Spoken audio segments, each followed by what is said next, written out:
Dahil malayo pa nga ang sweldo, samahan niyo akong pagkasya ng isang sachet ng kape na ito for one whole week. Ito ay day 1. Tingnan natin guys kung ilang araw aabot ang kape na ko. O diba? O, day 1 po ito. Day 2. Baka naman isipin nyo masyado ako nagkukuripot. Hindi naman po sa nagkukuripot ako. Actually, pinagbawalan ako ng doktor kong uminom ng kape. Pero syempre, masarap ang bawal, di ba?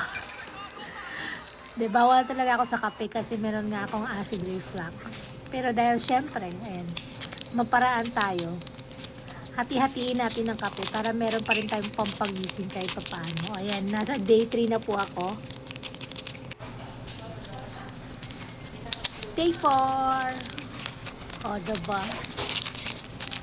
Nasa kape pa rin naman po siya kahit pa paano. Bilang na bilang ko nga lang yung granules niya. O, diba? O. Bilangin nyo, ilan na yun. O, tama na. Maglasang kape lang, pwede na yan. And day 5. O, diba? Marami pang laman yan. O, diba? Umabot pa sa day 6. Ayan, pang-anim na araw na daw. Tari tayo. And ito na nga, final day, day 7.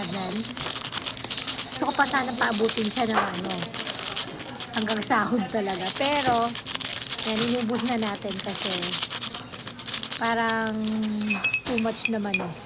Yan na. So, inom na po tayo ang kape. O, diba? O, inubos ko na.